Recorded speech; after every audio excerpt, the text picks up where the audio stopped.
A young billionaire goes to the hospital to pray for his daughter in a coma. A homeless girl says, "I can wake her up."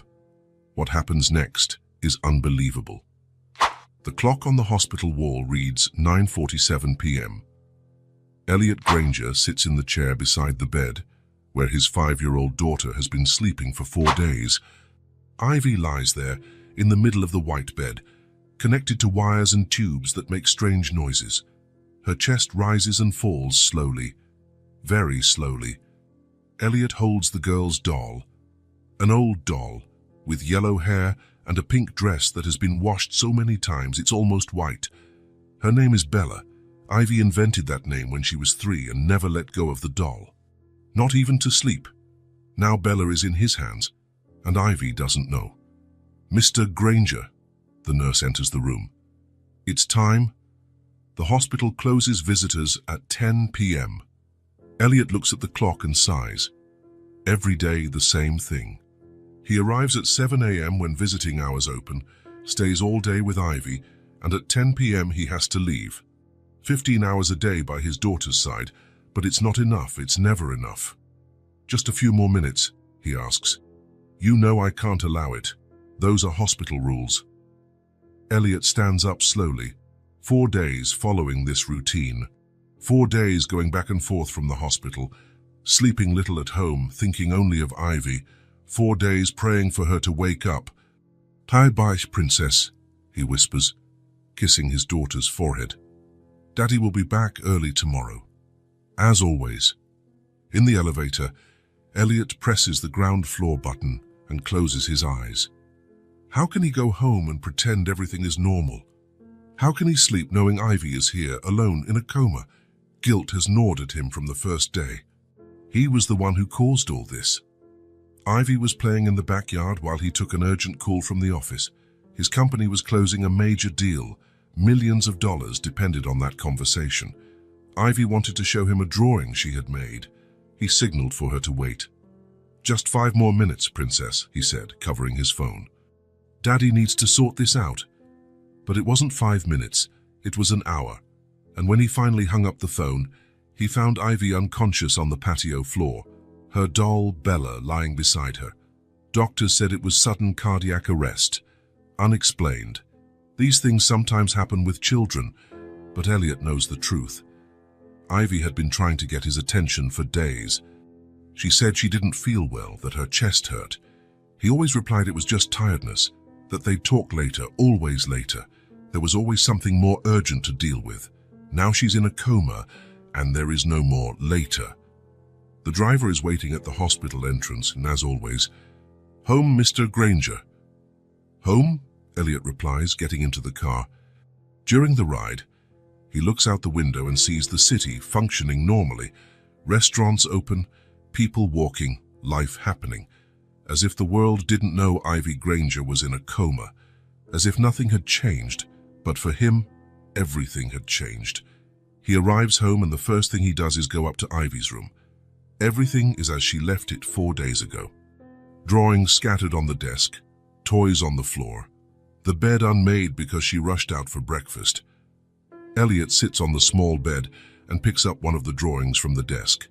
It's a family, a tall man, a small girl, and a doll. Beneath it, in shaky child's handwriting, it reads, "Me and Daddy and Bella." Tears begin to stream down his face. Ivy drew them together. But when was the last time they were truly together? When was the last time he truly paid attention to her? He remembers his wife. Sarah died when Ivy was 2, cancer. In her last months, she begged him to spend more time at home, more time with them. "Ivy needs her dad," she'd say. "I might not be here forever." Elliot always promised he would change, but he never did. There was always an important meeting, an urgent deal, an opportunity he couldn't miss. When Sarah died, he promised himself he would be both father and mother to Ivy. He would give her everything she needed. He worked so hard he forgot to be a father, and now Ivy is paying the price. Elliot lies on his daughter's bed and hugs the pillow that still smells like her. He cries until he's exhausted, until he has no more tears. Then he picks up his phone and cancels all meetings for the next day. and the day after, and the entire week. Nothing else matters but Ivy. The next morning, he's back at the hospital at 7 sharp. The same nurse from the night before greets him at the reception. "Good morning, Mr. Granger," punctual as always. "Good morning," he replies, heading for the elevator. In the room, Ivy remains in the same position, motionless, breathing slowly. Elliot sits in the chair beside the bed and takes his daughter's small hand. It's cold, as always. "Hi, Princess," he whispers. "Daddy's back like I promised." He places the doll Bella next to Ivy on the bed. "Bella's back too. She said she dreamed about you all night." Elliot kneels beside the bed and clasps his hands. He does what he's done every day since the accident. "God," he whispers, closing his eyes. "I come here every day asking for the same thing. Please, let my daughter wake up. I know I don't deserve it. I know I've been a terrible father, but she doesn't deserve to pay for my mistakes. Please, hear me. Please, make her wake up." He remains kneeling for long minutes, praying in silence, pleading for a miracle. He does this every day, several times a day. He prays when he arrives in the morning. He prays at lunchtime. He prays before leaving at night. "Mr. Granger." The doctor enters the room. Elliot quickly stands up. "Doctor, how is she?" "Stable, as always. No significant changes." Elliot feels his heart clench. 4 days and no improvement. No sign that Ivy will wake up. "Doctor, I wanted to ask, is there anything I can do? Any new treatment? Any specialist?" The doctor shakes his head. "Mr. Granger, we are doing everything possible. Sometimes, in these cases, we can only wait." "Wait how long?" "We don't know. It could be days, weeks, months." The doctor doesn't finish the sentence, but Elliot understands. "Or it could be never." "So I won't give up on her," Elliot says, his voice firm. "Never." "I know, sir. You've been very dedicated. You're here every day." The doctor leaves, and Elliot returns to the chair. He takes Ivy's hand and squeezes it gently. "Ivy, I know you can't hear me, but I need to talk," he whispers. "It was my fault. All of this was my fault. I should have paid attention when you said you weren't feeling well. I should have put down the phone and taken care of you." The words come out with difficulty. "I always thought working hard made me a good father. I thought giving money, buying expensive things, paying for the best schools, I thought that was love, but it wasn't. Love is time. Love is being present. And I never was." The machines continue to hum. Beep, beep, beep, like a mechanical heart marking the time he lost with his daughter. "Please, Ivy," he whispers, squeezing her hand. "Please, wake up. Give me another chance. I promise I'll be different. I promise I'll be the father you deserve." The hours pass slowly. Nurses come and go, check the machines, make notes. Elliot doesn't leave the chair. He eats little, speaks only when necessary to the medical staff. All the rest of the time he stays there, holding his daughter's hand and talking to her. He tells stories he invented, talks about plans for when she wakes up, asks for forgiveness for years of absence. Sometimes he prays aloud, sometimes in silence, always begging God to give him a second chance. When the clock strikes 9:30 at night, Elliot knows he needs to prepare to leave. Another day with no changes, another day with no hope. "Bye, Princess," he whispers, kissing Ivy's forehead. "Daddy will be back early tomorrow. And he'll keep coming back until you wake up, no matter how long it takes." On the way home, he thinks of Sarah. If she were alive, what would she say about all this? Probably that it was his fault for not paying attention to the signs. Probably that he was finally learning what it meant to be a father, but too late. At home, Elliot can barely eat. He takes a quick shower and goes straight to bed. He needs a few hours of sleep to have the strength to return to the hospital tomorrow. But sleep doesn't come easily. He keeps thinking about Ivy, alone in that cold room, connected to machines. Does she know he's trying? Does she feel him there every day? Can she hear him when he prays for her? On the 5th day, the routine repeats. Elliot arrives at the hospital at 7 a.m., sits beside Ivy's bed, takes her hand, and begins another day of vigil and prayer. "Good morning, Princess," he whispers. "Today marks 5 days you've been sleeping. Daddy's getting worried." He kneels beside the bed.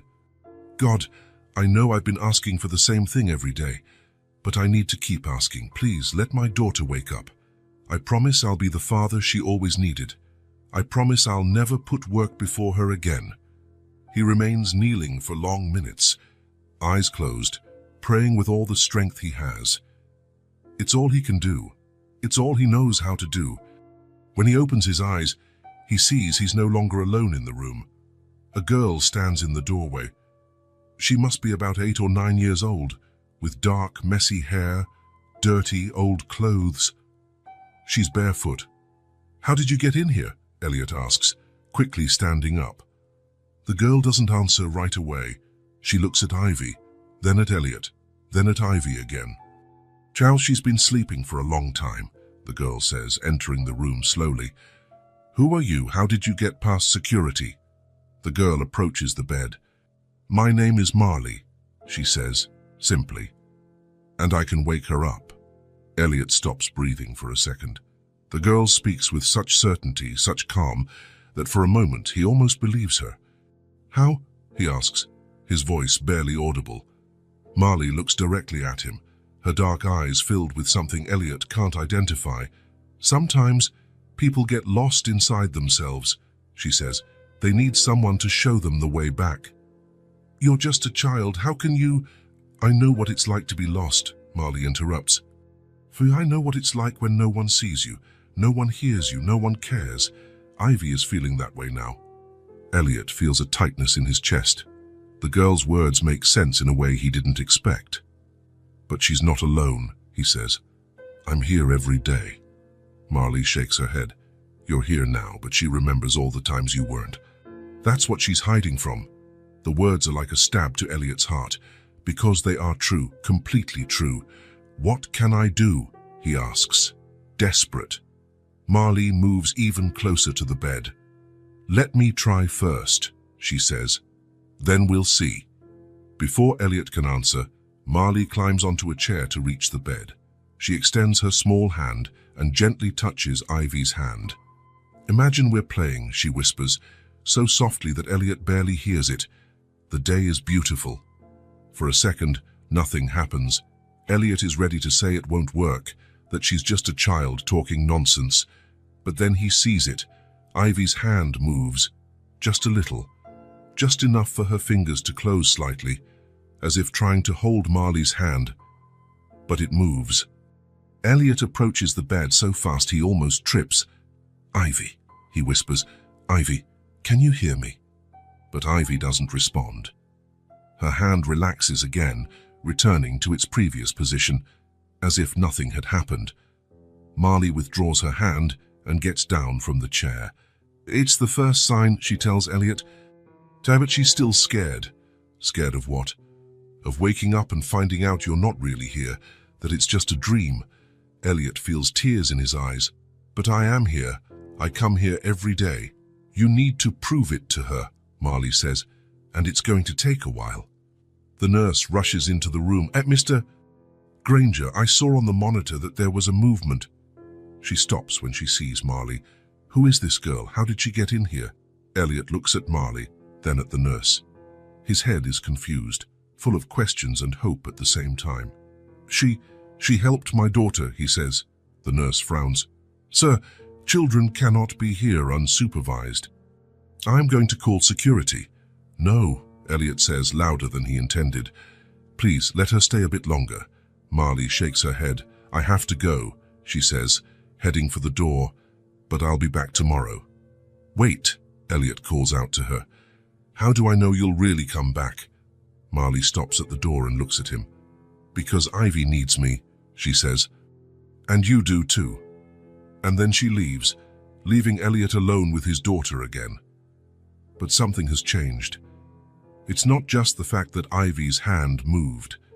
It's something deeper. A hope that wasn't there before.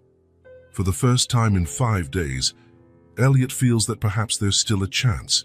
Maybe God has heard his prayers. Maybe he sent a strange girl to show that there's still hope. He kneels beside the bed and takes Ivy's hand again. "God, thank you," he whispers. "Thank you for sending someone to help us. Please, let Marley come back tomorrow. And please, help my daughter remember that I'm here. That I'll always be here." When it's time to leave at 10 p.m., Elliot kisses Ivy's forehead as he always does. "Bye, princess," he whispers. "I'll be back tomorrow. And maybe Marley will too. Maybe tomorrow you'll move again." In the car, on the way home, Elliot feels something he hasn't felt in days: hope. Ivy's hand moved. It was small, but it was real. And it was because of a strange girl who appeared out of nowhere and said she could help. For the first time since the accident, Elliot goes to sleep believing that Ivy can wake up, believing that his prayers are being heard, believing there's still time to be the father she deserves. Elliot arrives at the hospital the next day at 7 a.m., as always. He spent all night thinking about Marley and the movement of Ivy's hand. He slept little, but felt rested for the first time in days, because finally there is hope. "Good morning, Mr. Granger," the receptionist greets him, punctual as always. "Good morning," he replies, heading for the elevator. In the room, Ivy remains in the same position, but Elliot looks at her with different eyes. Yesterday she moved. She might move again today. "Hi, princess," he whispers, sitting in the chair beside the bed. "Daddy's back, and I hope Marley comes back too." He takes Ivy's hand and squeezes it gently. He doesn't feel any movement, but he isn't discouraged. Yesterday was just the beginning. "Good morning, Mr. Granger," the nurse enters the room. "How was your night?" "Better," Elliot replies. "Much better. And that girl, did she come back?" Elliot looks at the door, expecting to see Marley appear at any moment. Not yet, but she said she would. "And sirs, about yesterday?" "Maybe it's not a good idea to let this child in here. We don't know where she came from, what illnesses she might be carrying." "She helped my daughter," Elliot interrupts. Ivy's hand moved when she touched it. The nurse checks the chart. Yes, there was a movement recorded on the monitors, but it could have been a coincidence. Sometimes there are involuntary muscle spasms. "It wasn't involuntary," Elliot says, firm. "Ivy reacted when Marley spoke to her." The nurse doesn't argue, but Elliot sees in her face that she doesn't believe him. No one seems to believe him, except him. The hours pass slowly. Elliot pays attention to every sound in the corridor, waiting to see Marley appear at the door. Doctors come and go, ask questions about yesterday's movement, adjust the machines. Some seem more interested, others skeptical. The movement was small, but significant, the head doctor explains. It could indicate that there is neurological activity we weren't detecting before. Does that mean she'll wake up?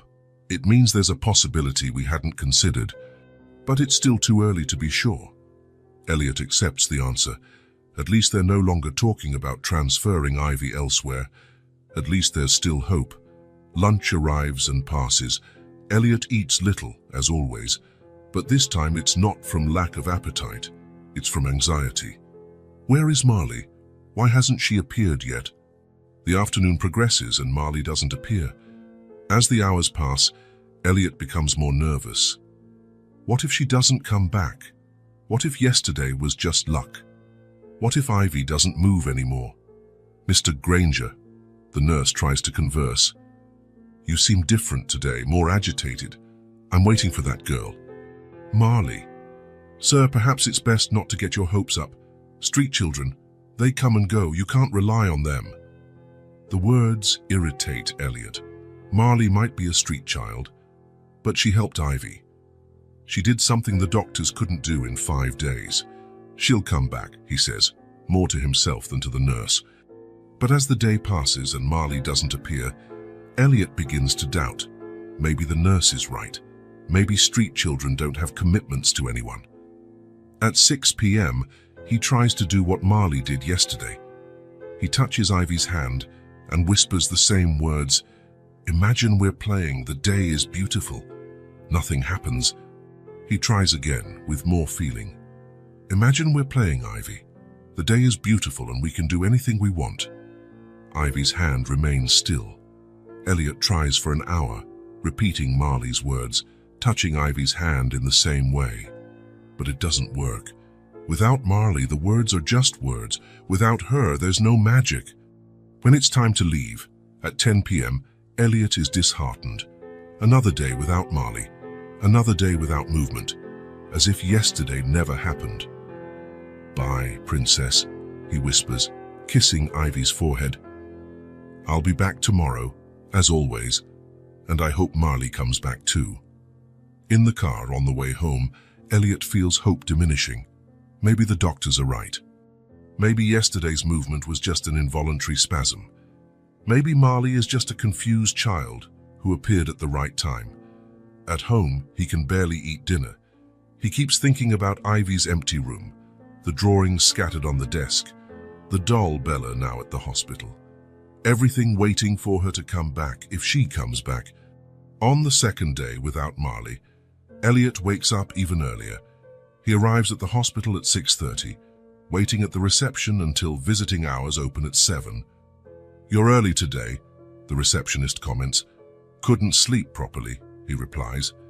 In the room, Ivy remains in the same position. No movement, no sign of improvement. The room feels colder without Marley. Emptier. More dead. Elliot sits in the chair and takes his daughter's hand. He feels nothing but cold, motionless skin.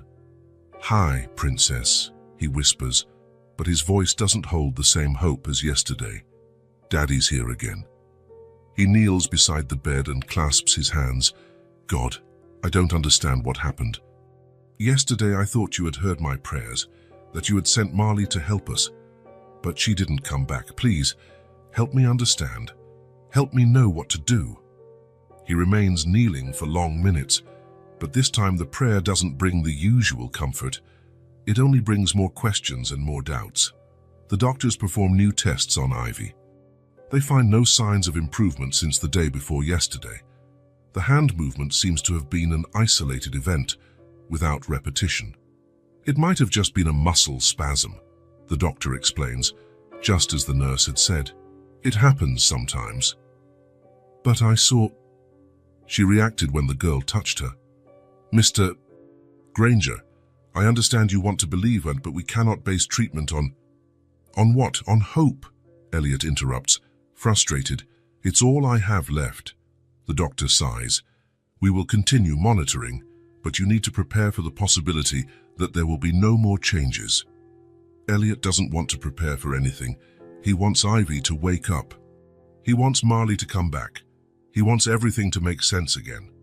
But as the hours pass and Marley doesn't appear, he realizes he lost more than he expected when she left.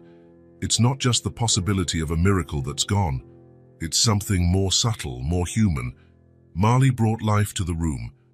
Curiosity, movement, a presence that made the place feel less like a hospital and more like a place where people live and care for each other. Now, without her, everything returns to being white and cold. Elliot tries to talk to Ivy as he did before Marley appeared. He tells stories, talks about the future, makes promises, but the words come out empty, artificial, as if he were playing the role of a loving father instead of being one. "Ivy, do you remember that day we went to the park?" he begins, but stops immediately. Which day? Did they ever go to the park together? Or did he always send the nanny to take her? Elliot realizes he has no real memories to share with his daughter, only regrets and empty promises of a future that may never come. At bedtime, at 10 p.m., Elliot feels more alone than ever. "Bye, princess," he whispers, but his voice is weak. "I'll be back tomorrow, as always." But this time, he doesn't mention Marley. He doesn't say he hopes she'll come back because he's no longer sure she will. On the third day without Marley, Elliot barely sleeps. He stares at the ceiling, thinking about Ivy alone in the hospital, thinking about the strange girl who appeared and disappeared, thinking about all the prayers that might not be heard. He arrives at the hospital at 7 a.m., as always, but without the anxiety of previous days, without the expectation that something different will happen. "Good morning, Mr. Granger," the nurse greets him. "How was your night?" "As always," he replies, without much enthusiasm. In the room, he sits in the chair beside Ivy's bed and takes her hand, cold and motionless as always. "Hi, princess," he whispers. "Die another day." He doesn't kneel to pray right away. He doesn't feel like it. He feels as if his prayers aren't reaching anywhere. The hours pass more slowly than ever. Without the hope of seeing Marley appear, without the possibility of another movement from Ivy. The day drags on like the first few days after the accident. Elliot tries to read a book, but he can't concentrate. He tries to work on his laptop, but the words on the screen don't make sense. He tries to talk to Ivy, but he has nothing new to say. Around 3 in the afternoon, he finally kneels beside the bed. "God, I don't know what to do anymore," he whispers.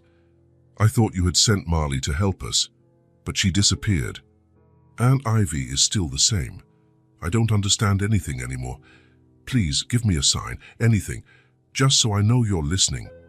He remains kneeling for long minutes, waiting for some answer, some sign, but nothing comes. Only the sound of the machines and the silence of the room. When he stands up, he feels more lost than ever. That's when he hears footsteps in the corridor. Light footsteps, different from the doctor's and nurse's steps. Elliot lifts his head and sees a small figure at the entrance. Marley is there, dirtier than before, her hair more disheveled, her clothes more torn. As if she had spent 3 days on the street without eating properly, without sleeping properly. "You came back," Elliot says, feeling immense relief. "I said I'd come back," Marley replies, entering the room. "I waited for you. I waited yesterday and the day before. I thought I wouldn't see you anymore." Marley approaches the bed and looks at Ivy. Her expression becomes worried. "She's further away now," she says. "Further away from what?" "From waking up. The longer she sleeps, the harder it is for her to remember what it's like to be awake." Elliot feels a chill down his spine. Marley's words make sense in a frightening way. The doctors said the movement the other day might have just been a muscle spasm. "Doctors don't know everything," Marley says, climbing onto the chair beside the bed. "They know about the body, but they don't know about the heart. So you can help her again." Marley looks at Elliot with those dark, serious eyes. "Ivy will wake up, but not because of me." "Because of what, then?" "Because of you. She listens better when it's you talking." Elliot frowns. "I tried talking to her. It didn't work." "I tried doing what you did, but..." "You tried to talk like me," Marley interrupts. "But you're not me. You're her dad. You need to talk like a dad." "I don't know how to talk like a dad," Elliot admits, his voice low. "I was never a real dad to her." Marley studies him for a long moment. "Then tell her about a day you were happy together. The day you remember and smile about." Elliot falls silent. That's the problem. He doesn't remember any such day. He has no happy memories with Ivy because he was always working when she was happy. I don't have memories like that with her," he confesses. "Then tell her about a day you wished you had lived with her," Marley says, as if it were obvious. "A day you imagine and feel happy just thinking about." Elliot pauses to think. A day he wished he had lived with Ivy. A simple, ordinary day, without meetings, without phone calls, without work. Just the two of them, being father and daughter. Can I make it up?" "You won't be making it up," Marley says. "You'll be remembering what could have been. And sometimes that's more real than what actually happened." Elliot approaches the bed, still unsure. "I don't know if it will work." "It will work," Marley says with certainty, "because this time you'll be speaking truly, from the heart." Elliot takes Ivy's hand and closes his eyes for a second, trying to imagine the perfect day he wished he had lived with her. "Ivy," as he begins, his voice softer than usual, "do you remember that Saturday morning? We woke up late and you came into my bed with Bella. You said she was hungry and wanted pancakes." As he speaks, the story becomes real in his mind, real and beautiful. "Then we went to the kitchen and you wanted to help. You climbed onto a chair to reach the counter and made a huge mess. Flour everywhere, eggs on the floor, milk spilled. But I didn't care, because you were laughing. And when you laugh, Ivy, the whole world becomes more beautiful. Elliot's voice becomes firmer, warmer. Afterwards, we sat on the living room floor to eat the pancakes. You said they tasted like clouds. And we just stayed there playing with Bella, watching cartoons on TV in no hurry to go anywhere. Just the two of us, father and daughter. Elliot stops talking and looks at Ivy. For a second, nothing happens. But then he sees. Her eyelids tremble slightly. "Ivy," he whispers. Her eyelids tremble again, and then, slowly, very slowly, they open just a crack. Enough for Elliot to see a small sliver of his daughter's eyes. "My God," he murmurs, squeezing her hand. Ivy breathes more heavily, as if making an effort to truly wake up. Her eyes close again, but now Elliot knows she's there. She's fighting to come back. For the first time since the accident, he feels like a real father. Not a rich man who pays for everything. Not a successful businessman who buys what his daughter needs. A father. Someone his daughter needs to be happy. Someone who can heal with words and presence, not with money. Marley gets down from the chair and walks to the door. "Where are you going?" Elliot asks. "You don't need me anymore," she says, smiling for the first time since he met her. "Now you know how to do it." "Wait," Elliot stands up. "I want to help you. You don't have a place to stay. You don't have—" "I have a place," Marley interrupts, "where people need me. But you're a child. You need a family, a home." Marley shakes her head. "I have a family. All the people I help are my family, and my home is where I'm doing something good." She turns to leave, but stops at the door. "Keep talking to her," she says. "She's coming back. She just needs to remember it's worth waking up." And then Marley leaves, leaving Elliot alone with Ivy once more. But this time, the room doesn't feel cold or empty. It feels full of possibilities. Elliot returns to the chair beside the bed and takes his daughter's hand again. "Where was I?" he whispers, smiling. "Oh, yes. After the pancakes, we decided to build a fort in the living room with sheets and pillows." And as he speaks, inventing memories he wished he had lived, Ivy breathes more heavily, as if slowly returning from the distant place where she was hiding. As if she finally had a reason to wake up. When it's time to leave, at 10 p.m., Elliot kisses Ivy's forehead and whispers, "Bye, princess. I'll be back tomorrow and we'll continue our conversation. I have many more stories to tell you, stories about what we'll do together when you wake up." In the car, on the way home, Elliot feels something he hasn't felt in a long time. True hope. Not hope in miracles or mysterious girls. Hope in himself. Hope that he can be the father Ivy needs. Hope that there's still time to fix everything. For the first time since the accident, Elliot goes to sleep knowing his prayers were heard. Not in the way he expected, but in the way he needed. God didn't send a miracle. He sent something better. The chance for him to become the father he always should have been. "We're seeing some positive neurological signs," explained Dr. Roberts, showing the scans to Elliot. "Small responses to stimuli, muscle movements that weren't present before." "Will she wake up?" Elliot asked, his heart racing. "I can't promise, but there's progress." The doctor hesitated. "Honestly, I can't explain the cause. Clinically, nothing in the treatment has changed." Elliot just nodded. He knew what had changed, even if the doctors didn't understand. In the room, Marley drew beside Ivy's bed. The atmosphere, once cold and sterile, was now covered with colorful drawings on the walls. A small radio played soft music in the corner. "The doctors are surprised," Elliot said as he entered. Marley continued drawing. "They only understand the body. They don't understand the heart." In the following days, a routine was established. In the morning, Elliot read to Ivy, not just children's books, but also news, poems, excerpts from novels. In the afternoon, Marley sang or told fantastical stories about enchanted forests and rivers that led to the stars. "Look how she reacts when you speak," Marley pointed out one afternoon when Ivy's finger moved in response to her father's voice. Elliot noticed every small sign, an eyebrow slightly raising, eyes moving under closed eyelids, breathing changing rhythm as the stories progressed. "She's listening," Nurse May confirmed. "In 20 years in this profession, I've never seen a coma patient respond like this to voices and music." On Thursday, Elliot brought a guitar. He hadn't played since college, but he remembered Sarah always saying that music calmed Ivy. "I don't know if I still know how to do this," he murmured, adjusting the instrument. "Try," Marley encouraged. "What matters isn't if it's pretty, it's if it comes from the heart." He played a simple melody, clumsy fingers finding the chords.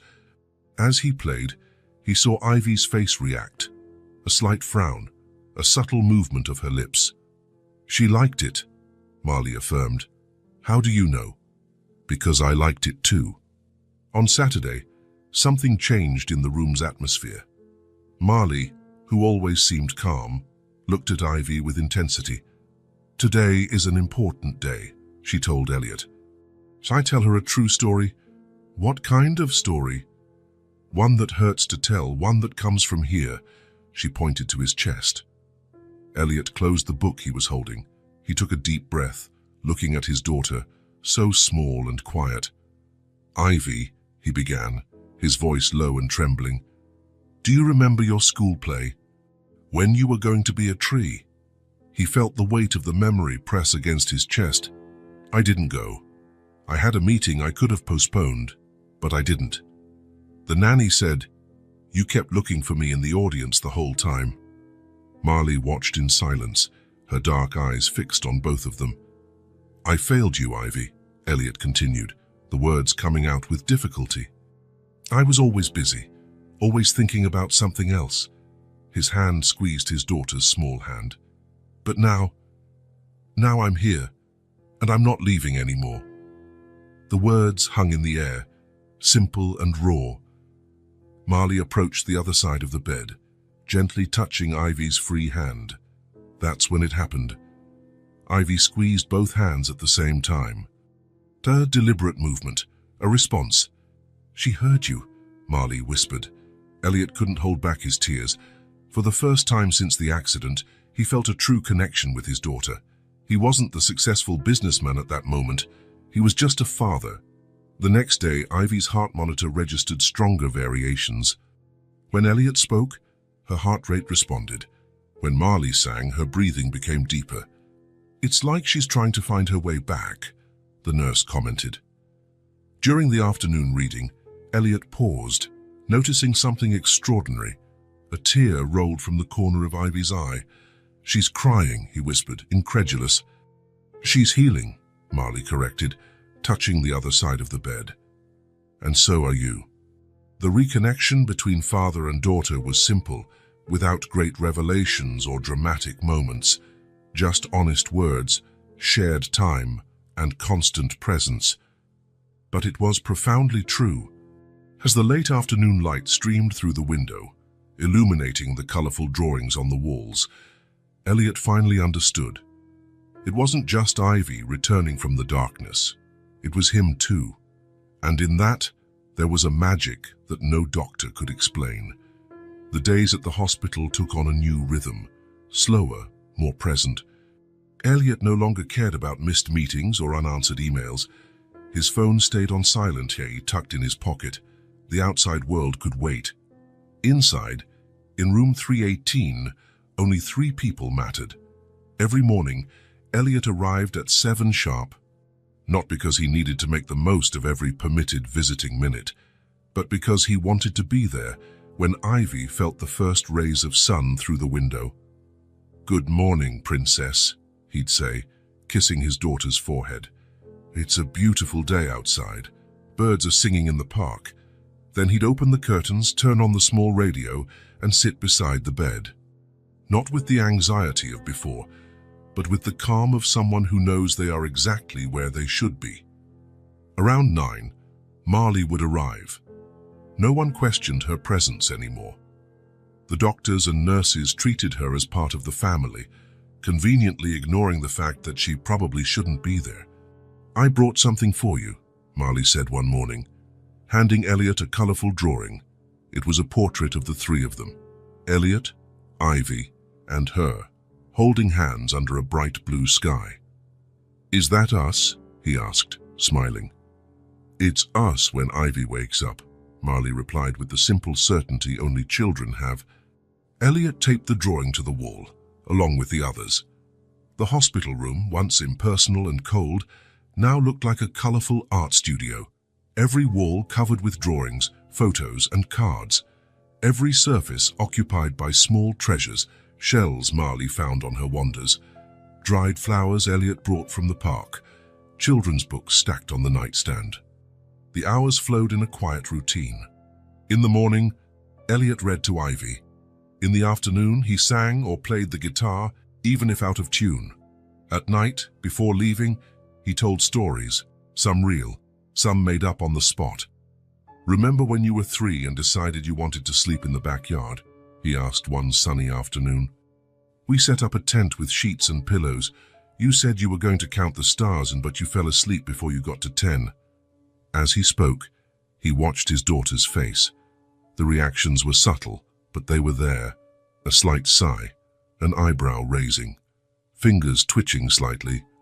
"I see you, Ivy," he whispered. "I know you're in there." Marley occupied a special place in that routine. Like an older sister, she took care of Ivy in her own way. She sang unknown songs, told stories about talking animals, and always brought something new to show. A bird's feather, a curiously shaped leaf, a shiny button found on the street. "Where do you find these things?" Elliot asked one day. "Around," she replied with her mysterious smile. "The world is full of treasures. You just have to pay attention." No one else asked about Marley's origin or where she slept at night. It was as if everyone tacitly understood that such questions would break the spell. She simply existed in room 318, between 9 in the morning and 8 at night, coloring the environment with her presence. "The doctor said her vital signs are stronger," Elliot commented one Thursday afternoon. Marley, who was drawing on the floor, merely nodded without surprise. "And it's because she's not afraid anymore." "Afraid of what?" "Of waking up and finding out everything is still the same." Marley looked up from her drawing, but now she knows everything has changed. On Friday, they brought a small TV into the room. Not for watching shows, but for playing home videos Elliot found at home. Images of baby Ivy taking her first steps. Ivy on the swings in the park, laughing heartily. Ivy and Sarah making cookies in the kitchen, both covered in flour. "Your mom loved doing these things with you," Elliot commented. His voice choked as he saw his wife on the screen. She always said moments like these were worth more than anything money could buy. It was during one of these videos that it happened. Ivy cried, not just a solitary tear as before, but several, silently rolling down her motionless face. "Ivy," Elliot called, holding his daughter's hand. She squeezed his fingers in response, a conscious, deliberate squeeze. Marley approached the other side of the bed.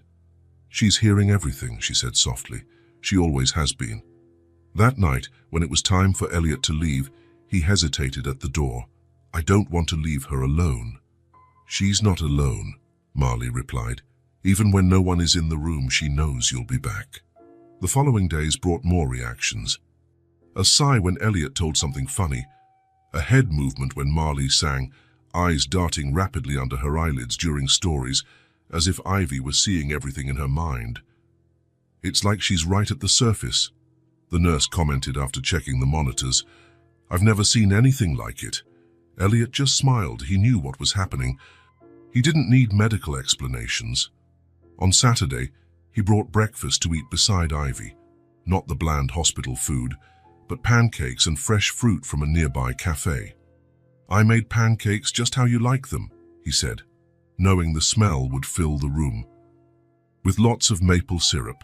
While eating, he told stories about the weekend they would have when she came home.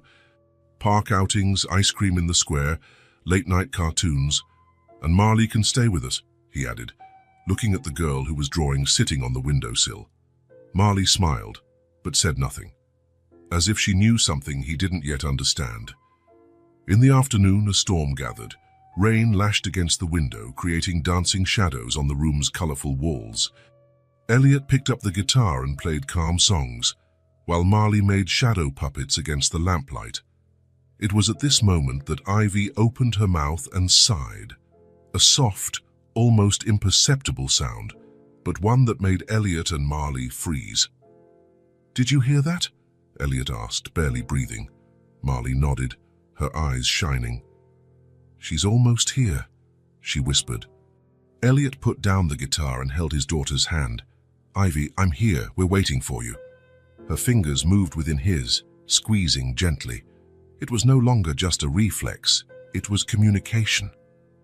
On the wall opposite the bed, the drawing Marley had made, the three of them holding hands under the blue sky, seemed to glow in the late afternoon light. Like a promise slowly being fulfilled. That night, before leaving, Elliot kissed his daughter's forehead and whispered, "Tomorrow is another day, Princess, and each day is bringing you closer to us." As he closed the door, he saw Marley sitting in the chair beside the bed, softly singing a lullaby. The street girl, who had appeared out of nowhere and changed everything, now seemed as much a part of that family as he was, and Ivy, between the two of them, was breathing more deeply, more present in the world with each passing day. An unlikely family, united by a love stronger than any blood tie. Her simple routine, built not around obligations and schedules, but around stories, songs, and small gestures of affection, a cure no doctor could prescribe. Marley didn't appear on Tuesday morning, not at 9, not at 10. For the first time since she started visiting Ivy, the mysterious girl had broken her routine. Elliot felt a tightness in his chest. A child alone on the streets could encounter 1,000 dangers. Around 2 in the afternoon, the room door opened. Marley was there, but her normally lively face was pale and drawn. She stumbled in, leaning against the wall. "Marley!" Elliot rushed to her, holding her before she fell. "Well, Mum, what happened?" "Just a bit tired," she murmured, her voice weak. When Elliot touched her forehead, he felt the intense heat of a high fever. In minutes, Dr. Stevens was examining her. Fever of 103.1 degrees, severe dehydration, and clear signs of malnutrition, the doctor listed. "This child needs to be hospitalized immediately." "No," Marley protested. "So I have to stay with Ivy." "Ivy will be here when you get better," Elliot said, holding her hand. "Now it's you who needs care." Marley tried to resist, but soon lost consciousness. As they wheeled her away on a stretcher, the doctor explained, "She shows all signs of severe pneumonia, complicated by malnutrition. We'll do everything possible, but she's very weak." Over the next few hours, Elliot divided his time between Ivy's room and the pediatric waiting area. When he finally got to see Marley, she was unconscious, connected to monitors and an IV drip. For the first time, Elliot truly looked at her, not as the mysterious helper who appeared to save his daughter, but as a child, a little girl alone in the world, fighting to survive. He noticed details he had ignored before: her thin, calloused fingers, her bitten nails, her unkempt hair, her worn clothes that looked like they hadn't been washed in weeks. "She has given everything and never received anything," he murmured to himself. Every day Marley appeared to take care of Ivy. She never asked for food, shelter, or attention for herself. Elliot never asked where she slept, what she ate, how she lived. When Marley opened her eyes, it was already night. "Where am I?" she asked, confused. "In the hospital. You're sick, but you'll be okay." She relaxed against the pillow, looking strangely small and vulnerable. "I've never slept in a bed like this," she murmured. "So soft, and the sheets smell good." "Where do you usually sleep?" "Wherever I can. Sometimes under the bridge, sometimes at the bus terminal." The simplicity with which she described such a harsh life left Elliot speechless. In the following days, he established a new routine. In the morning, he stayed with Ivy. In the afternoon, he visited Marley. At night, he returned to Ivy. On each visit, He brought books, drawings, stories. The bond between them grew stronger each day. On Thursday, the doctor informed him that Marley would be discharged the next day. She needs follow-up care, he explained. So we need to refer her to social services. That won't be necessary, Elliot responded. I will take care of her. Mr. Granger, you are not related to her. Legally, you can't just take her. Then tell me what I need to do to make it legal, because she's not going back to the streets. That afternoon, Elliot made countless calls to his lawyer, to social services, to acquaintances in government. For the first time, he used his power and influence for something beyond business. When he returned to Marley's room, she was drawing in a notepad. We need to talk, he said, about what happens when you leave here. She shrugged. I go back to the street, and I keep visiting Ivy. No. You're never going back to the street, Elliot declared. When you leave here, you're coming to my house. Marley stared at him, surprised. Why? Because I care about you. Because no child should live on the streets. It won't work, she said softly. Why not? Because people like you don't stay with people like me. The brutal simplicity of the phrase hit Elliot like a punch. It was the naked truth of the world, spoken by the mouth of a child. That's not true, and I'm going to prove it to you. On Friday, Elliot picked up Marley. He had prepared a room for her at home, with new clothes, books, and drawing supplies. In the car, on the way home, Marley watched the city through the window. It was strange to see her there, in the passenger seat of the luxurious car. Two worlds that should never meet. For dinner, Elliot made macaroni and cheese. As they ate, he tried to start a conversation. You never told me where you came from. Marley ate slowly, savoring each bite. We lived in a small place, but it was our, she said. My mom cleaned houses. At night, she told me stories. It was good. What happened? One day, machines came. They said they were going to build a building. We had to leave. They didn't offer you another place. They offered money. My mom said it was too little. We tried to rent a room, but the money ran out fast. Marley looked directly at him. My mom got sick soon after. We lived on the street. She got very weak, and one day she didn't wake up. When was that? 6 months ago, I think. It's hard to keep track of time on the street. Do you know which company built the building? Where was your house? In the East End, near the river. They called it Hopeville. Elliot felt a chill down his spine. Hopeville. The name stirred an uncomfortable memory. A stack of documents on his desk about a year ago. A major real estate project his company had financed. He remembered signing the authorization for the investment. He vaguely remembered someone mentioning expropriations, but that everything would be done legally. He remembered not asking anything else because he was late for a meeting. It was his company. The project that had driven Marley and her mother from their home. The project that, indirectly, led to her mother's death. He didn't know, but he signed.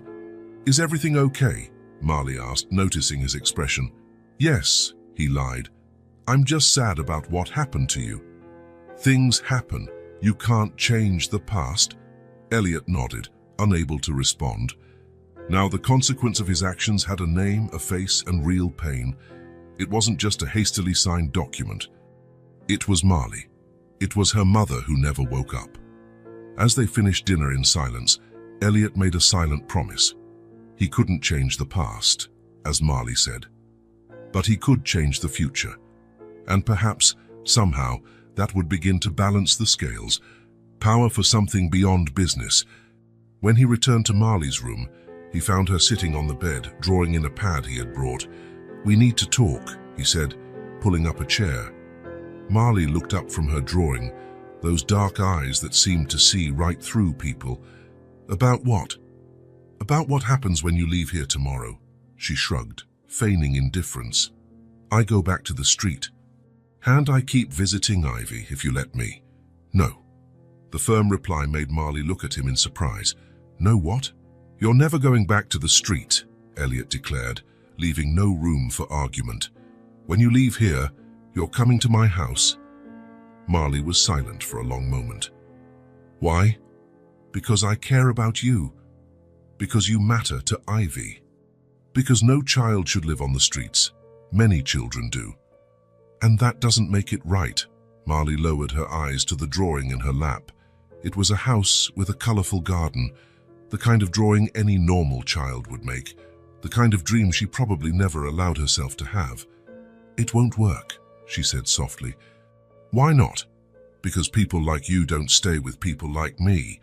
The brutal simplicity of the phrase hit Elliot like a punch. It was the raw truth of the world they lived in, spoken by a child who already understood society's invisible divisions. That's not true, Marley, and I'm going to prove it to you. On Friday, Marley was discharged.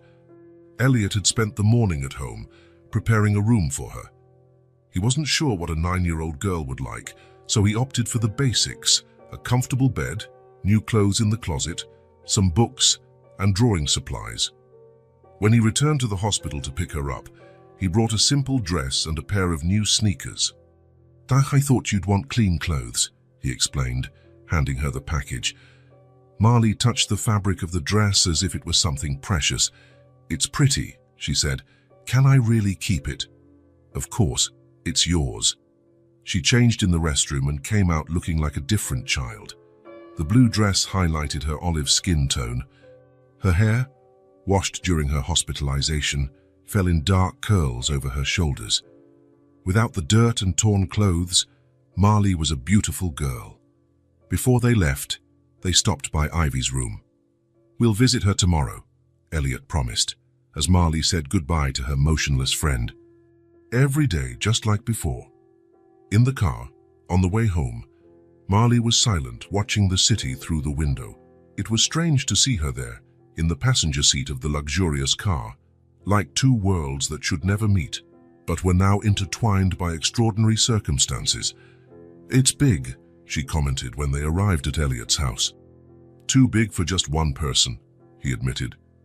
Since Sarah, my wife, died, and Ivy's been in the hospital, I haven't spent much time here. He showed Marley around the house, the spacious living room, the modern kitchen, the backyard with a pool. Finally, the room he had prepared for her. This is your space now, he said, opening the door. Marley entered slowly, as if fearing everything would disappear if she touched it. She ran her hand over the soft bedspread, opened the dresser drawers, looked out the window overlooking the garden. How long can I stay? As long as you want, as long as you need. She looked at him with those eyes that seemed much older than her child's body. So what if Ivy doesn't wake up? The question caught Elliot by surprise. It was something he himself feared, but didn't dare to put into words. Ivy will wake up, he said with a firmness he didn't feel. But even if it takes longer than we expect, your place is still here. For dinner, Elliot prepared macaroni and cheese, nothing fancy, but it was Ivy's favorite dish. He imagined Marley would like it too. As they ate at the large dining room table, Elliot tried to start a conversation. You never told me where you came from, Marley. She ate slowly, savoring each mouthful as if it were something rare. From a place far from here. Your parents. My mom died. My dad left before I was born. Elliot wanted to ask more, but he feared touching open wounds. To his surprise, it was Marley who continued speaking. We lived in a small place, but it was ours, she said, her gaze distant as if seeing something beyond the walls of the house. It wasn't pretty like here, but it had everything we needed. My mom cleaned houses. At night, she told me stories. It was good. What happened? Marley pushed the macaroni around on her plate. One day, machines came. They said they were going to build a building. We had to leave. The simplicity of the phrase hid a tragedy. Elliot knew this kind of story well. Expropriations, forced evictions, entire communities displaced in the name of progress. They didn't offer you another place to live. They offered money. My mom said it was too little to buy anything. We tried to rent a room, but the money ran out fast. Marley looked directly at Elliot. My mom got sick soon after. We lived on the street. She got very weak. And one day, She didn't wake up. There was something in the way Marley spoke, without tears or drama, that made the story even more devastating, as if she had accepted that life was simply like that for people like her. When was that? 6 months ago, I think. It's hard to keep track of time on the street. 6 months, an eternity for a child alone. 6 months surviving day after day, with no one to care for her. Do you know which company built the building? Where was your house? In the East End, near the river. They called it Hopeville. Elliot felt a chill down his spine. Hopeville. The name stirred an uncomfortable memory. He remembered a stack of documents on his desk. About a year ago, a major real estate project his company had financed. Something about urban revitalization, new commercial developments, area appreciation. He remembered signing the authorization for the investment. He vaguely remembered someone mentioning that there would be expropriations, but that everything would be done legally. He remembered not asking anything else because he was late for an important meeting. It was his company, the project that had driven Marley and her mother from their home, the project that indirectly led to her mother's death and left a child alone on the streets. He didn't see, he didn't know, but he signed. Elliot felt his stomach churn. He wanted to say something, confess, ask for forgiveness, but the words got stuck in his throat. How to explain to a child that he was part of the machine that destroyed her life? "Is everything okay?" Marley asked, noticing his expression. "Yes," he lied. "Fati, I'm just sad about what happened to you and your mom." Marley shrugged, with that acceptance that only those who have faced the worst of life possess. Things happen. You can't change the past. Elliot nodded, unable to respond. Her words, so mature for someone so young, were both a relief and an accusation. Now the consequence of his actions had a name, a face, and real pain. It wasn't just a hastily signed document, it was Marley. It was her mother who never woke up. It was everything this girl had lost and would never regain. As they finished dinner in silence, Elliot made a silent promise. He couldn't change the past, as Marley said, but he could change the future. Hers, Ivy's, and his own, and perhaps somehow that would begin to balance the scales. And then, "Where do you go when you leave here at night?" Marley shrugged. "Where I always have. To the streets. It's where I live." Elliot took a deep breath, making a decision that had been maturing since the moment he saw Marley collapse in Ivy's room. "Not anymore," he said firmly. "When you're discharged, you're coming to my house." Marley stared at him, surprised for the first time since he had met her. "Why?" "Because you matter, Marley. Not just for what you did for Ivy, but for who you are." The girl's eyes, always so wise and distant, suddenly looked like the eyes of an ordinary child, scared, hopeful, and confused at the same time. "Can I really stay with you?" "You can," Elliot replied, holding her small hand. "It's about time someone took care of you too." That night, when Elliot returned to Ivy's room, he told his daughter what he had decided. "When you wake up, you'll have a surprise," he whispered, stroking her hair. "Marley is going to live with us. She won't have to be alone anymore." And for the first time, Elliot felt that he was truly understanding what it meant to be a father, not just to one, but perhaps to two girls who needed him. 2 weeks had passed since the revelation that shook Elliot. The discovery that his company was responsible for the eviction of Marley and her mother weighed on his shoulders like an impossible guilt to atone for. But, paradoxically, that painful truth had created a new bond between him and the girl. A connection forged in shared pain and the pursuit of redemption. The hospital routine continued. Every day, Elliot and Marley visited Ivy. The hospital room had transformed. Walls once white now displayed dozens of colorful drawings made by Marley, vases with fresh flowers on the bedside table, children's books piled in the corner, a small radio playing soft music. Doctors noticed subtle changes in Ivy, more brain activity, small movements in her hands and feet, reactions to voices and music. "These are positive signs," explained Dr. Roberts. "Brain activity is increasing, especially during your visits. Somehow, she is responding to your presence. Will she wake up? Elliot always asked, hope and fear mixed in his voice. In medicine, we learn never to make promises, the doctor replied cautiously. But we are seeing signs that usually precede awakening in cases like hers. It's a matter of time. Time, a word that meant something completely different to Elliot now. Before, time was something to be saved, optimized, converted into money and success. Now it was something to be invested in patience, in waiting, in small moments of hope. One Sunday morning, Marley woke up earlier than usual. When Elliot came down to the kitchen, she was already there, preparing coffee and toast. You don't usually wake up this early on a Sunday, he commented, watching the girl move around the kitchen with unusual energy. Today is an important day, Marley replied, placing a cup of coffee in front of him. We need to go to the hospital earlier. There was something in her voice, a certainty, a contained urgency that caught Elliot's attention. Why? Did something happen? Marley stopped what she was doing and looked directly at him. Her dark eyes, usually calm, had a different sparkle today. She's going to wake up today, she said simply. Elliot felt a shiver run down his spine. It wasn't the first time Marley had shown to know things she shouldn't be able to know, but there was something in the conviction of her voice that left him breathless. How can you be sure of that? Marley shrugged, as if the question didn't make sense. I just know. I saw it in my dreams. At any other time in his life, Elliot would have dismissed such a claim as childish imagination or magical thinking. But now, after everything they had been through, he didn't dare to doubt.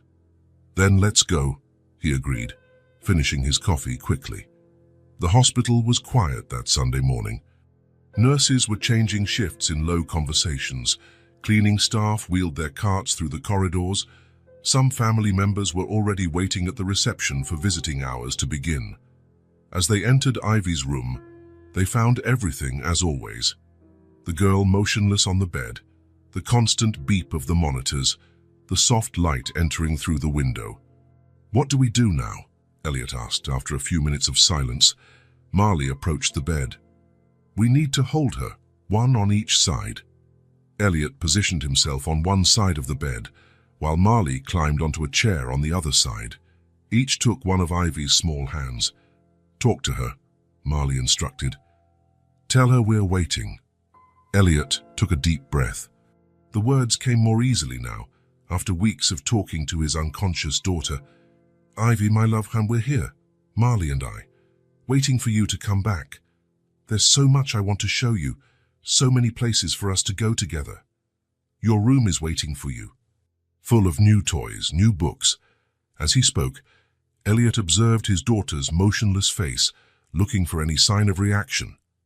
He noticed that Marley had closed her eyes, as if she were concentrating on something beyond that room, as if she were trying to reach Ivy somewhere he couldn't see or understand. After a few minutes, she opened her eyes. She leaned in and brought her lips close to Ivy's ear. Imagine we're playing, she whispered, so softly that Elliot could barely hear it. The day is beautiful. For a moment, nothing happened, only the sound of the machines and Ivy's gentle breathing. And then, a movement.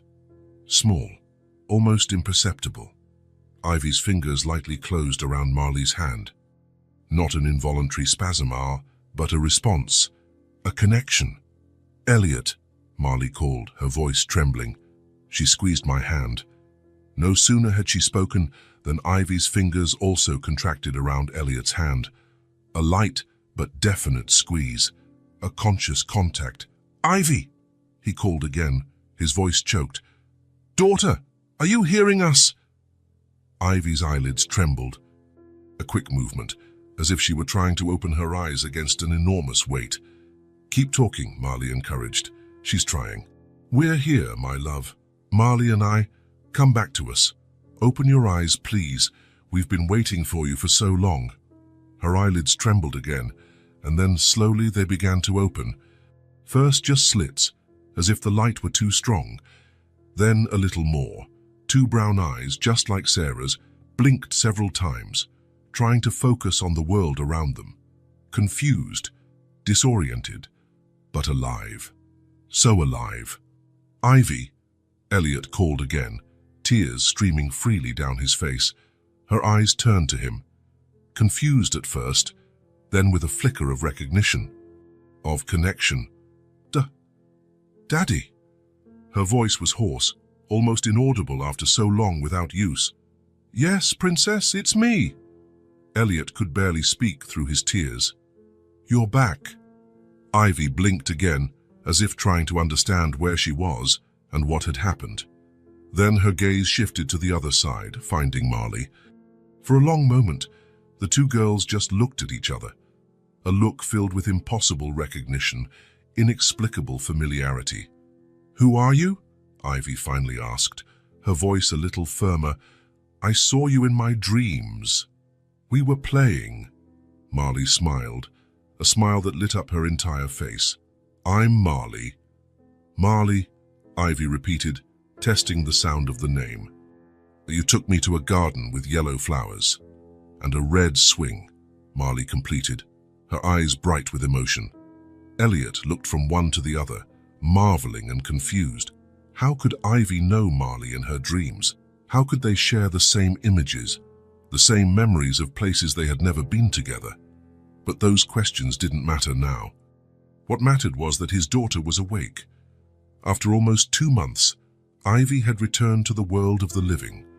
Unable to contain his emotion, Elliot leaned in and carefully hugged his daughter, fearing he might hurt her. He felt her small body against his, her warm breath on his neck, the miracle of having his daughter back. "You scared me, my love," he whispered, holding her face in his hands. "But I'm here forever. Now I'm your real dad." Ivy's eyes, still sleepy, filled with tears. "Promise." "I promise. I'll never leave you alone again. I'll never put anything before you again." At that moment, the door opened and the nurse entered. Seeing Ivy awake, she dropped the tray she was carrying. "My God," she exclaimed, rushing to press the call button. "She's awake. I'll call Dr. Roberts immediately." The following days were a roller coaster of emotions and activities. Doctors came and went from the room, conducting exams, checking reflexes, asking questions. Everyone seemed impressed by Ivy's rapid recovery, the absence of permanent neurological damage, her intact memory. "It's extraordinary," commented Dr. Roberts, after a battery of tests on the 5th day. "Normally, patients who spend so much time in a coma show some cognitive or motor deficit, but she seems to be recovering perfectly." "Is it a miracle?" Elliot asked. "In medicine, we don't use that word," the doctor replied with a small smile. "But I must admit that, in 30 years of my career, I've never seen anything like it. Within a week, Ivy could sit up on her own in bed. In 10 days, she was taking her first hesitant steps around the room, supported by Elliot and Marley. Throughout this time, Marley never left Ivy's side. She slept at the hospital in a makeshift armchair. She ate there, drew there, lived there, and Ivy blossomed in her presence. The two talked for hours, shared stories, laughed at jokes only they understood. "It's like they've known each other for years," Nurse May commented to Elliot. "I've never seen anything like it." On the 12th day, the news came. Ivy could go home. "She will still need physical therapy and regular follow-ups," explained Dr. Roberts, "but recovery will be faster in a family environment." On the morning of discharge, Marley helped Ivy get dressed, a yellow dress with embroidered flowers, chosen especially for the occasion. She carefully combed her hair, talking softly about all they would do when they got home. "We'll paint your room whatever color you want," Marley said, as she brushed Ivy's golden hair. "And we can build blanket forts in the living room." "And cookies?" Ivy asked, her eyes sparkling with anticipation. "As many as you can eat," Marley promised. Elliot watched from the doorway, marveling at the naturalness of that interaction. It was as if they had always been sisters, as if they had always belonged to each other. The car ride was peaceful.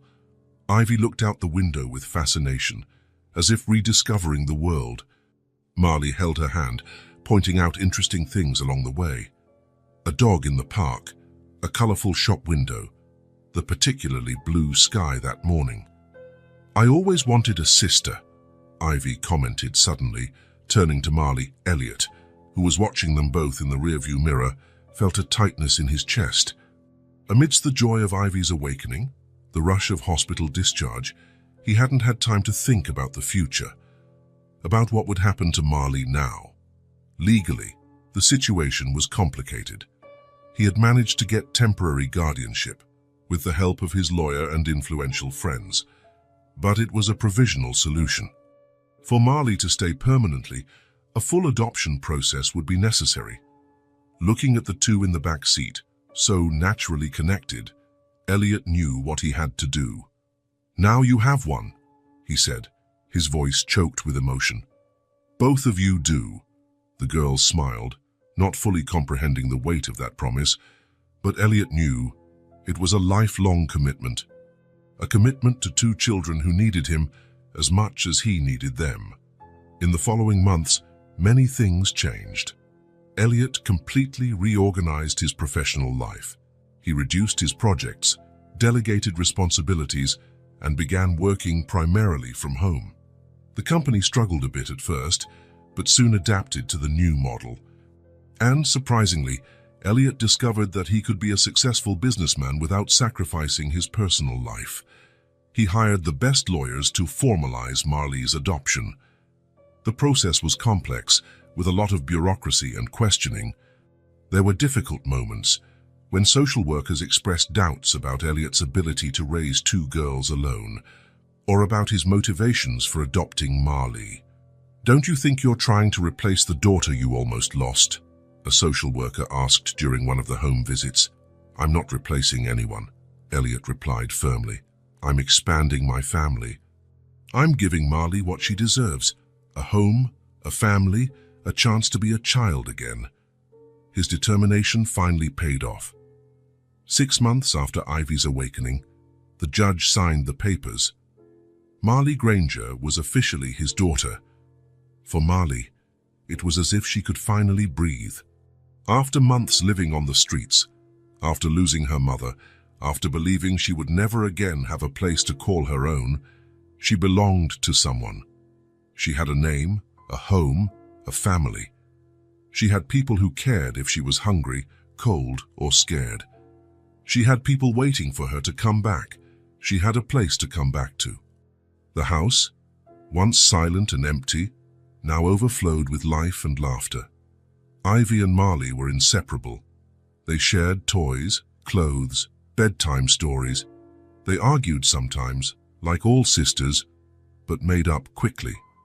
One night, as he tucked the girls into bed, Elliot heard something that tugged at his heart. Ivy, almost asleep, turned to Marley in the bed next to her. Good night, little sister," she murmured. "Good night, big sister," Marley replied in the same sleepy tone. Elliot stood in the doorway, soaking in that moment. Two children who had suffered immense losses, now finding comfort in each other. Two stories of pain that, hot together, formed a new story of hope. One Saturday morning, almost a year after Ivy's awakening, Elliot was making pancakes in the kitchen. Through the window, he saw the two girls playing in the backyard. Ivy, fully recovered, ran after Marley in a game of tag. Laughter filled the morning air. As he flipped the pancakes in the pan, he reflected on how his life had changed. Before, he lived in a rush, always late, always thinking about the next deal, the next meeting, the next million. Now he lived in the present, without hurry, with time to make pancakes on a Saturday morning. He was a father to two girls. One he almost lost due to his own negligence, the other whom fate placed in his path through a series of tragic coincidences. Coincidences that, looking back now, seemed almost planned. The aroma of pancakes began to spread through the house. Soon the girls would come running, hungry and happy. They would sit at the table, tell stories about their games, make plans for the rest of the day. A normal family, a happy family. Elliot knew he had been saved, not just from the despair of almost losing Ivy, but from an empty life that confused success with happiness. And his unlikely savior was a little girl the world had ignored, but whom he would never forget. Elliot knew he had been saved, not just from the despair of almost losing Ivy, but from an empty life that confused success with happiness. And his unlikely savior was a little girl the world had ignored, but whom he would never forget. 8 months had passed since Ivy's awakening. 8 months of recovery, adaptation, and discoveries. 8 months of a new life for everyone. Spring had arrived in all its fullness. The backyard, once well-maintained but lacking personality, now overflowed with colors. Daisies, tulips, and sunflowers grew in makeshift beds, planted by the girls themselves under Elliot's supervision. A red swing hung from a sturdy oak branch, identical to the one that appeared in Marley's drawings and Ivy's dreams. A coincidence Elliot had decided to turn into reality. On a particularly sunny Saturday morning, Elliot was preparing breakfast in the kitchen. Through the wide window, he watched his daughters playing in the backyard. Ivy ran barefoot across the grass, chasing Marley in a game whose rules only they knew. Her golden hair shone in the sun, her face was flushed from the effort, and her laughter filled the air like music. There were no longer any signs of the prolonged coma. Physical therapy, which was initially expected for months, became unnecessary in just 10 weeks. A rare case of complete recovery, the doctors had said, with that mixture of surprise and skepticism they reserved for cases that defied their expectations. Marley ran a few feet ahead, looking back occasionally to make sure Ivy was following her. Always careful, always protective, even during the most energetic games. Her hair, once dull and unkempt, now fell in shiny curls to her shoulders. Her clothes, new but simple, replaced the rags she wore when they first met. But what had changed most was the expression on her face. The constant look of caution giving way to a serenity that only security can bring. Elliot smiled as he flipped a pancake in the frying pan. The scene through the window was the perfect definition of happiness for him. Something no money could buy, no million-dollar contract could provide. The change in his life had been profound. After Ivy's recovery and Marley's official adoption, Elliot completely reorganized his priorities. He reduced his business involvement, delegating responsibilities he had once accumulated. He gave up international projects that would require frequent travel. He hired a CEO to manage the company's daily operations while he focused on strategic decisions that could be made from home, on his own time. His partners had protested at first. "So as you're throwing away everything you've built," they said. But Elliot knew better. He wasn't throwing anything away. He was gaining everything. The doorbell rang. It must be May, Ivy's former nurse, who occasionally visited on Saturdays. After caring for Ivy in the hospital for so long, she had become almost part of the family. "Girls, breakfast is almost ready," Elliot called through the window. "And May's here." The two stopped running and came toward the house, breathless and smiling. They entered through the back door like a small hurricane of energy, filling the kitchen with their vibrant presence. "Dad, Marley taught me how to do somersaults," Ivy announced, her eyes sparkling with excitement. "I managed to do 3 in a row." "And she didn't even get dizzy," Marley added, with evident pride in her sister. "Impressive," Elliot replied, genuinely admiring. Just a few months ago, doctors recommended caution with more intense physical activities. Now Ivy was doing somersaults in the backyard like any healthy child. "But please wash your hands before breakfast and see who's here." The girls ran to the living room, where shouts of joy announced their meeting with May. Elliot finished preparing the pancakes, stacking them on a large plate. He added fresh strawberries, maple syrup, and a generous portion of whipped cream, a luxury reserved for weekends. As he set the table, he thought about how his life had changed. Before, Saturdays were dedicated to emergency meetings, important phone calls, contract reviews. He lived in a constant rush, always thinking about the next problem to solve, the next goal to achieve. Now, he lived in the present, without hurry, with time to watch his daughters grow, to make pancakes on a Saturday morning, to appreciate the sun streaming through the kitchen window. He was a father to two extraordinary girls. One he had almost lost due to his own negligence. The other whom fate had placed in his path through a series of coincidences that, in retrospect, seemed almost planned. May entered the kitchen, followed by the girls. Her gentle smile was the same as during her nursing days, but casual clothes replaced the hospital uniform. "It's a wonderful day out there," she commented. "Thus, and these pancakes look delicious. Made especially for 4 hungry people," Elliot replied, pulling out a chair for her. As everyone sat at the table, Elliot observed the scene with a sense of fulfillment that still surprised him. His table, once occupied only by work papers or solitary meals, now accommodated a family. An unlikely family, formed not by blood ties, but by choices, coincidences, and perhaps a touch of destiny. Conversation flowed naturally during breakfast. Ivy talked about her new storybook. Marley showed her latest drawings. May commented on her new job in the pediatric ward. Elliot participated, but also allowed himself to simply observe, absorb, silently give thanks for every moment. After May said goodbye, promising to return next weekend, Elliot and the girls decided to enjoy the sunny day with a picnic in the park. As they prepared the basket with sandwiches and fruit, Ivy asked a question that caught Elliot by surprise. "Dad, how did you and Marley meet?" Elliot and Marley exchanged a look. They had never told Ivy the full story. How to explain to a 5-year-old that Marley lived on the streets, that her father's company had indirectly caused her mother's death? "Marley appeared when you were sleeping at the hospital," Elliot replied, opting for a simplified version. "How she came to visit you and was able to help you wake up." "Like a guardian angel?" Ivy asked, with the simple logic of children.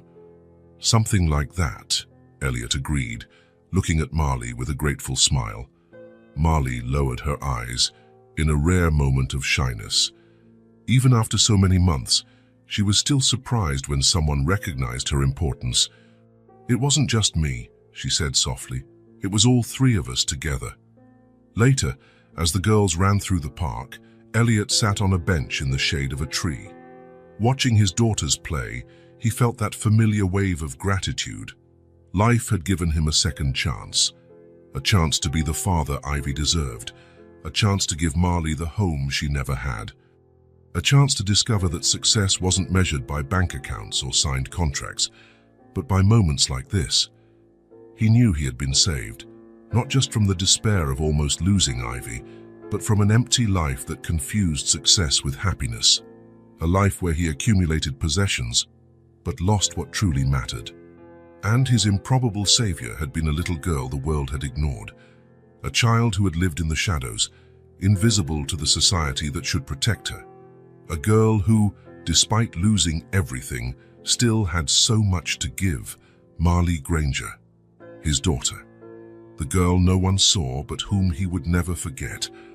"Our dad will come play with us," Ivy called, waving from the open field where she and Marley had started a game of tag. Elliot smiled and stood up. There was work waiting at home, emails to answer, decisions to make. But all of that could wait.